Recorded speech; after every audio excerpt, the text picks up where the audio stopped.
On Mark chapter 4, we see a story of Jesus Christ. They said, let's cross to the other side also. That means, let's now go and possess the land on the other side. Let's go and possess new territories. Let's go and move from the where we are now to we venture into a new level, into a new territory. And that's what they said when they started the journey. But the Bible tells us that a windstorm almost stopped them because it almost killed them. Are we there? Well, the Bible says that this storm came with such a force that they tried even, to remove the water. It was so terrible because water literally was now getting into their boat. It was an overwhelming storm. And the purpose of this storm was to stop them. In fact, it was to sink their boat. I told you there is no vacuum in the spirit realm. The level you are going to is already occupied. The promotion you are asking for, there's someone, there's something. There is no vacuum. The land you want to take, there are other people. That's why God told them, you will dispossess people who are stronger and greater than you. Because of my being with you. Because of my power being with you. So, there is no vacuum to an extent that wherever you are headed to, there are occupants. In this particular case, Jesus was going to the region called Gadarene.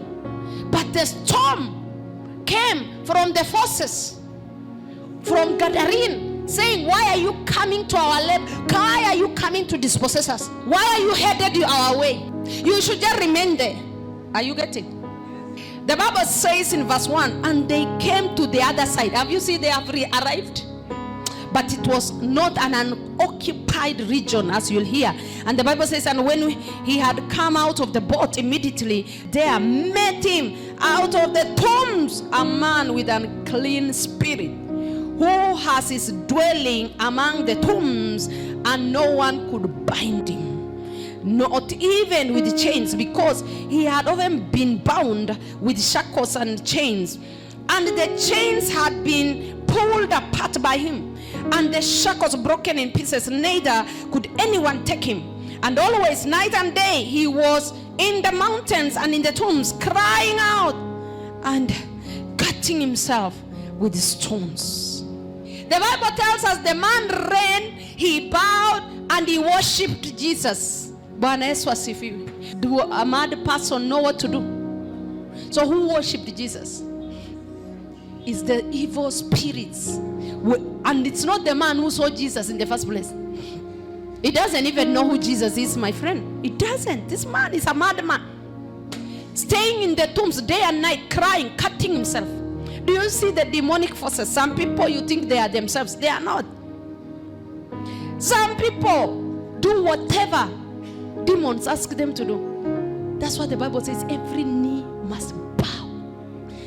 Even demons, when they see Jesus, they will worship. It's not that they worship him kupenda. And they will cause those who are with them for their own survival to throw them down so that they can worship. So you think somebody is profusely worshiping. No, it's a demon. Demons who are using his mouth to plead with Jesus. What do I have with you, Jesus, son of, Jesus of Nazareth? What do we have in common otherwise? The demons are asking, why do you want to destroy us? Because we have no power over you. You have nothing in common with us. We wanted to create one. It was not possible. Let me tell you what was happening. The storms came. The storms to your next level come for one big reason. To wound you, to hurt you, to frustrate you, to make sure that the demons on the Gadarenes on the other side have something in common with you.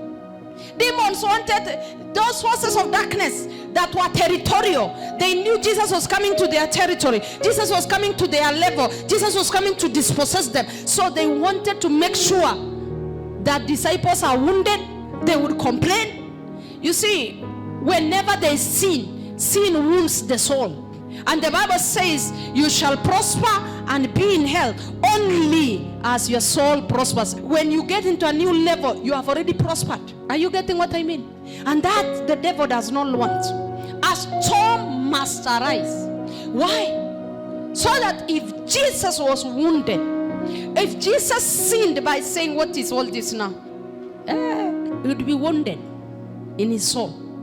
He would have sinned, and because of the sin, he would have been wounded. And if he was wounded, he would have something in common. When they reach Gadarene, would not be saying, what do we have in common with you? Why do you want to torment us? They wanted to render him no authority to deal with them, so that they would stay in power in the region of Gadarene. Are you getting what I mean? When the enemy sees that you are making efforts, he knows you want to get to the other side. And that side is the one who is occupying it. Are we together? So a storm would arise. But Jesus handled the storm well. Are you getting? He never allowed the storm to hurt him. Did you see him that he was hurt and complaining about the storm? No. In fact, the people he was concerned more about were the disciples. Why are you fearful? He was wondering. Not the storm. He addressed the storm. I read, I think, about 3 accounts of this story. In the account of Matthew, he was saying he rebuked the storm, and he also what? Rebuked the sea. He rebuked the wind, he rebuked the sea, and it all calmed down. So, dear brethren, it is a sea. Why did Jesus rebuke a sea? Why would Jesus tell a sea, peace, be still? Jesus actually was not necessarily addressing the sea. The sea is the water. He knew what was behind the sea. What was behind the storm, he knew. He knew very well the forces behind making these waters. He rebuked the wind, because when he rebukes that, he is rebuking and stealing and binding the force that he knows is behind this sea. Some of us sometimes think, but what we are doing is we talk about the storm, we complain about the storm, we cry about the storm, we get fearful about the storm, we shake about the storm, but we forget that the storm is caused. If you don't address the force behind the storm, you will be wounded. You will sin. Sin wounds the soul. He will take advantage of that. That's the foothold.